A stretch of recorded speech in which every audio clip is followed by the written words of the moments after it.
Hey guys, what's up? It's Darkmech here and welcome back to another 2-minute tank guide for Alpha, Normal and Heroic. Today we are doing the Stone Legion Generals. This is a 3-phase encounter requiring 2 tanks. Position wise, you're going to keep the bosses relatively in the middle of the encounter space for pretty much the entirety of this fight.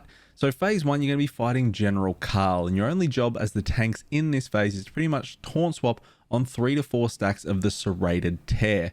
Now every 20 seconds-ish, Carl is going to cast Serrated Swipe at the current tank that has aggro, and this leaves a permanent bleed debuff on them that increases damage of the next Serrated Swipe by 50% and so on.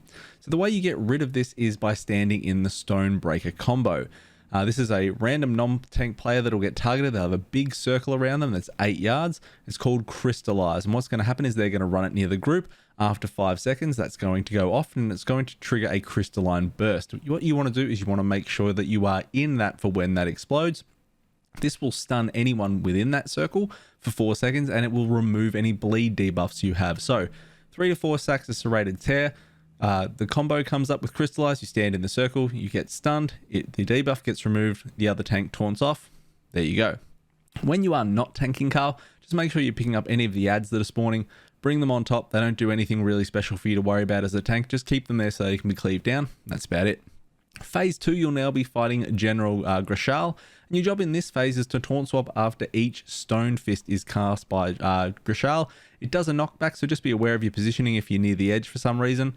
Every 30 seconds, Grisha will cast a Seismic Upheaval. Just don't stand in the bad stuff. When you are not tanking the boss, just make sure you're picking up any of the ads, stacking them up for cleave. Phase 3, now you'll be fighting both generals at once. So the same rules apply from phase 1 and phase 2. There's just both at the same time now in phase 3. You want to keep the bosses together so they can be cleaved down along with any of the remaining ads.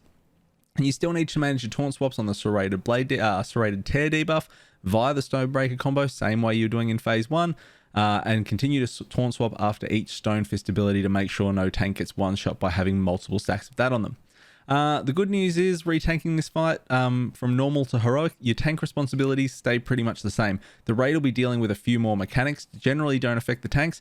The only noticeable thing you will notice is the Stone Legion Goliaths, the big ads. They will be spawning throughout phase 1 and phase 2. So just make sure when you're not tanking the boss, you are picking up them and keeping them in for cleave. Any questions, hit me up in the comments below, guys. Otherwise, like, comment, subscribe. I'll see you all next time. See you, fam.